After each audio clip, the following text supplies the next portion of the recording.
Now, hopefully you've seen Get Your Dogs Out of Crate Properly, video number 1, that'll be linked below if you didn't catch that. That's really important. But even with doing all of that really well, your dog may still be gunning for the front door. If you think that's the case, don't ask for a sit. Don't try to use obedience to calm the mind, because if you saw in video 1, he was in a sit or a down, but he was still bolting out of crate, because it's not about the obedience, it's about the brain. We want to create a boundary for thresholds, especially front door threshold. So if you feel like your dog's really gunning for the front door and it's a dog that doesn't have a history of any biting, that's important because it is different. If it's just an average excited dog or anxious or whatever the case may be, just go and open your door and see what your dog does and be ready to block. Have a good hold of the leash if you've got a bully breed, I'll tell you that. Back. So this dog knows his basic obedience, but he still pushed the threshold, right? I just need this to be a boundary. And for you dog walkers out there, this is going to go a long way in how your walk looks with the dog. If you're at all worried about any pushback from your dog, even if they don't have a history of any reactivity or anything, just hold the leash. It's like thumb up in the air, and you're gonna grab it so it ends up looking like a bicycle handle. That way, if they still are pushy, you can do pressure kind of up and back and really solidify for them what you're expecting of their behavior. I'm just gonna kind of move him around a bit. We're gonna try that again.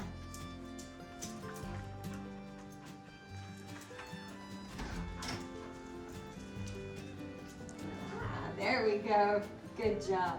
And that's the thing, if you have a dog that knows sit or down, but you're struggling, tackle the state of mind of the dog, and your sit will probably start to come naturally because you've already trained the dog how to do it.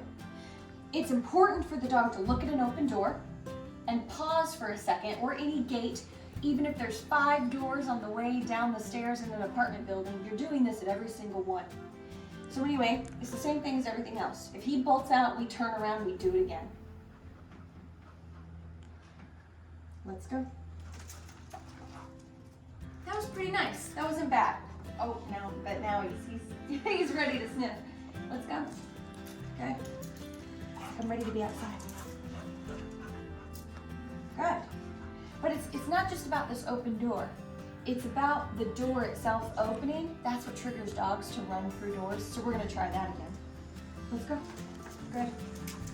I wanna shut the door.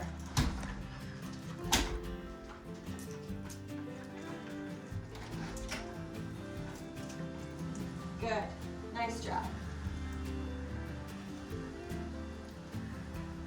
I can do a little leash pressure, like kind of up and angled back a bit. That's for sit. Or I could have just kind of put a leg in front of him and he probably would have sat. Either one is acceptable.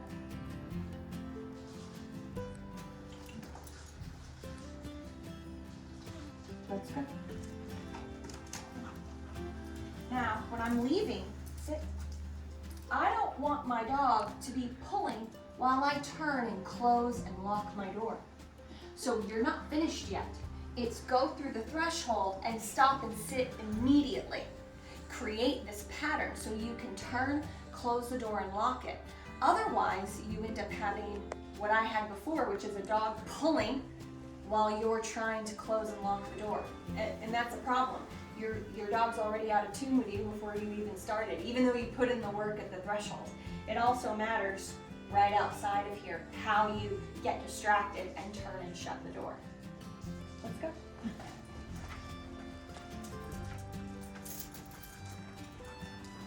Good. Good. Let's go.